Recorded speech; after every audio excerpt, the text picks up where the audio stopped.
Galera, é o seguinte, uma enxurrada de informações acompanhadas de diversas gameplays do novo Marvel's Spider-Man 2 foi liberada, e com essas gameplays existe algo que é importantíssimo pra gente, os gráficos. E é exatamente isso que vamos ver hoje para ver se de fato os gráficos melhoraram nesse jogo.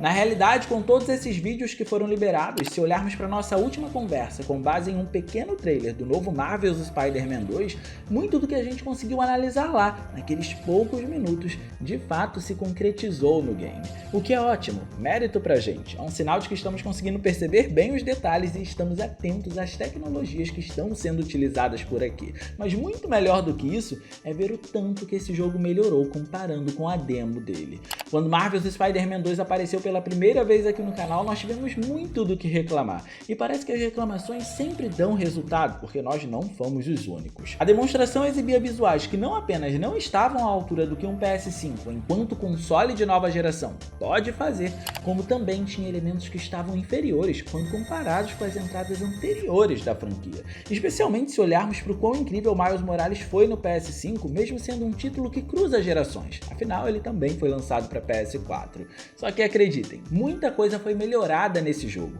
e eu quero que vocês me acompanhem nessa história até o lançamento do game. Para começar, é nítido que a Insomniac deu uma ênfase gritante no Ray Tracing do game, e parece que o recurso vai estar sendo utilizado ao máximo por aqui, pelo menos em uma das suas vertentes, algo que vamos discutir logo mais.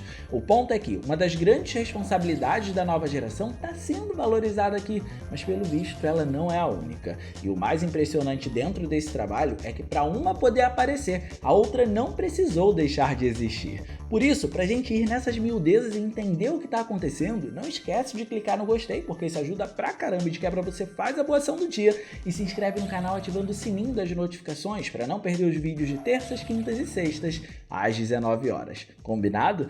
Olha, de início em um dos comentários da Insomniac a respeito do jogo, a ênfase do desenvolvedor diante do que ele espera que a gente comece a prestar atenção no game é no SSD do console. E em uma das gameplays fornecidas pela própria PlayStation, o que vimos para poder demonstrar isso foi nada menos do que a transição entre os dois protagonistas, Peter Parker e Miles Morales. Bem, isso não é uma novidade para ninguém. Quando a gente lembra que GTA V fazia esse tipo de transição, Spider-Man 2 não fica impressionante.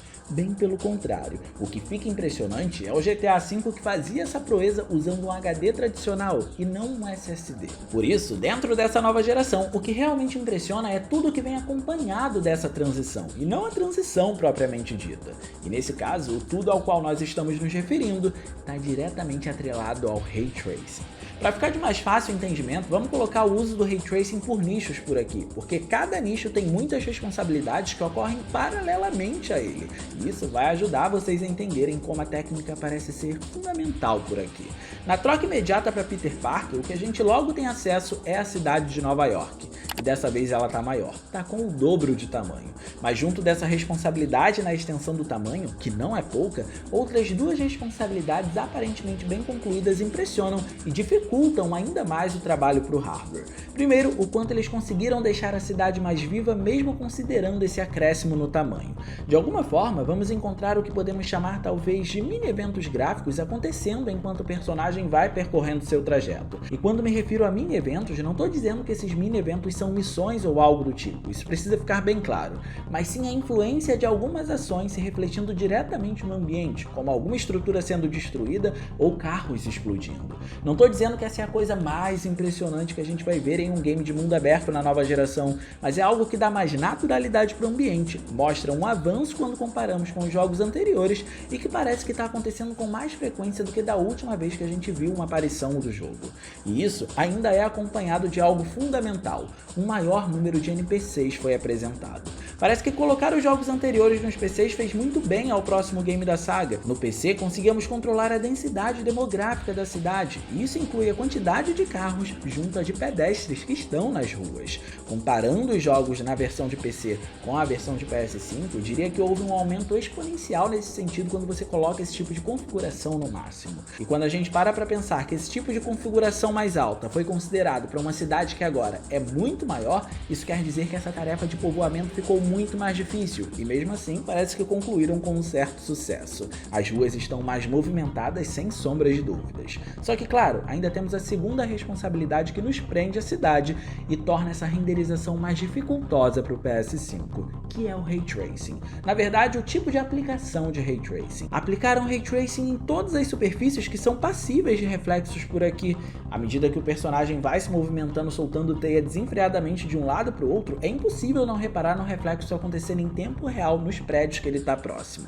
Claro, isso não é algo que Miles Morales já não tenha feito, mas por aqui começamos a ver os indícios de que o Ray Tracing faz parte da base do jogo, ou seja, de como ele foi fundado. É como se sem essa técnica, essa concepção de Marvel's Spider-Man 2 não pudesse ganhar a vida. O fato de termos Ray Tracing sendo aplicado em cada superfície por aqui é incrível, mas ver que agora, diferentemente dos jogos anteriores, temos o efeito sendo aplicado até no corpo da água, além de muito mais prédios com diferentes acabamentos de reflexo por conta da maior extensão do mapa, para poder exigir o máximo da técnica na sua hora de refletir e estarem presentes, é algo que nos faz ver o que finalmente a nova geração decidiu entregar.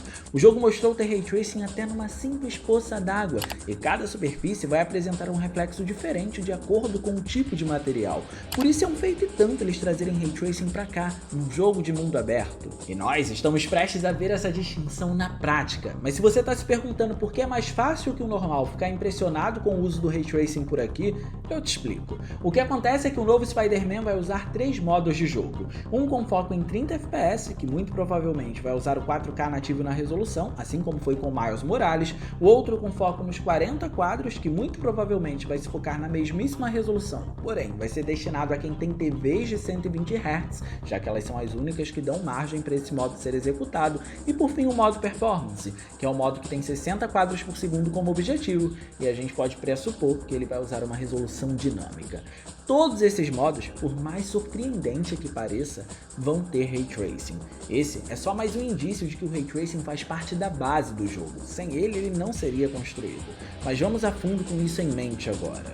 Os cenários internos mostraram uma melhoria bem agressiva quando comparamos com o último trailer, por exemplo. Tá tudo muito mais consistente, e aquela dinâmica com os mini eventos gráficos que a gente comentou, vista no mundo aberto, parece ter sido impressa para cá também. Os objetos conseguem interagir no ambiente, e ele e suas estruturas de uma forma geral estão cheios de imperfeições em algumas superfícies, um elemento presente para poder aderir à naturalidade nos locais, obviamente. Só que reparem nesse tanto de coisa que está acontecendo. Agora, reparem que esse tanto de coisa acontecendo também está rolando na superfície do chão do cenário usando o Ray Tracing para poder refletir. E o reflexo dessa vez é completamente diferente do que era visto na maior parte dos prédios, por exemplo. E aí, agora que a gente sabe todos os modos que vão estar presentes no jogo, essa combinação soa muito mais interessante do que o normal, porque imaginar que esse jogo vai dar conta de Ray Tracing, loadings instantâneos e, claro, não menos importante, performance em 60 quadros por segundo no modo Performance, nos faz pensar em algo muito objetivo e direto. Marvel's Spider-Man 2 pode atender simultaneamente todas as responsabilidades da nova geração: resolução, taxa de quadros por segundo e Ray Tracing. Existe um questionamento ainda quanto ao uso da resolução no modo Performance, mas nessa parte a gente pode ficar um pouco mais tranquilo, porque em Sonic tem uma técnica de injeção temporal muito boa, e para exemplificar isso é só reparar em como nos ambientes abertos, o sistema de folhagem, que foi drasticamente melhorado em nível de densidade quando comparamos com os jogos anteriores, não apresenta aqueles artefatos provenientes da falta de um anti-serrilhamento ou de uma possível baixa resolução. Ou seja, o jogo tem tudo para poder dar certo, a imagem é extremamente sólida. A transição imediata para os personagens pode até te impressionar numa certa instância, mas tudo o que essa transição carrega, considerando o Ray Tracing, a densidade demográfica e o número de detalhes que a gente mencionou, que parecem não ser poucos, é realmente incrível. É isso que de fato consegue assustar por aqui, é como todo esse carregamento instantâneo consegue carregar tantas coisas nessa velocidade tão grande. É algo que a gente bate o olho e diz que se trata de uma tecnologia de nova geração de fato. Mas claro, além de existir a outra vertente do Ray Tracing que precisamos comentar sobre a presença ou a ausência dela por aqui, também existe o ponto que comprova o uso do recurso na base do jogo, na sua estrutura, por assim dizer. Quando falamos sobre o game da última vez, uma das coisas que mencionamos foi a aplicação dos reflexos em tempo real no Venom, algo incrível, lembra? Se o Ray Tracing vai estar presente em todos os modos, isso quer dizer que o Venom em momento algum foi considerado com qualquer outro tipo de técnica para ter o aspecto refletivo no seu modelo. E isso faz do Ray Tracing a base do game por aqui. O melhor de tudo é que ao vermos como os personagens melhoraram, o Ray Tracing faz mais uma aparição que é fundamental e que acaba reforçando a nossa teoria dele fazer parte da base do jogo por aqui. O uniforme do Peter com o simbiose não foi dos melhores na primeira demonstração, mas em um dos últimos trailers fez poucas aparições que nos fizeram observar que houveram melhorias, mas foi tudo tão rápido e não deu pra gente ter uma real ideia. Só que agora, com essas gameplays, os detalhes são imparáveis. O tecido da roupa dele tem deformidade, representando que é um organismo vivo que compõe o uniforme, além de ter inúmeros relevos também, servindo como uma espécie de armadura. Mas o mais importante é o uso do Ray Tracing no Peter quando ele tá com esse uniforme. E isso faz todo sentido, porque é o mesmo material que compõe o modelo do Venom. Seria estranho o Peter não ter Ray Tracing aplicado na roupa, mas felizmente não é o caso, a técnica tá ativa. E sim, esse é o Ray Tracing no máximo do PlayStation 5. Parece que todas as superfícies por aqui vão ter acesso ao recurso. Considerar esse tamanho de mapa, aplicar Ray Tracing em tudo, inclusive em personagens, independentemente do modo, considerando inclusive 60 quadros por segundo, é uma façanha absurda. Mas o que não podemos deixar de comentar é que a iluminação também é uma responsabilidade da técnica. Se por algum acaso o game não usar um sistema dinâmico de dia para noite, fazendo exatamente como seus antecessores fizeram, muito provavelmente o Ray Tracing vai ser desconsiderado dessa vertente. E pensando que esse é um jogo mais cinematográfico, sinceramente, acho que a técnica pré-calculada é a melhor saída por aqui porque ela dá total controle para quem está desenvolvendo. Nem sempre o realismo é a melhor saída, e o foco do Ray Tracing na maior parte do tempo é trazer um realismo para a iluminação. A técnica pré-calculada, se for do interesse do time de desenvolvimento, consegue deixar aquela cena mais fantasiosa, e talvez para um jogo de super-heróis isso seja mais interessante. Mas agora a gente vai ter que esperar o jogo sair para poder ter a real certeza se ele vai estar usando o Ray Tracing na iluminação global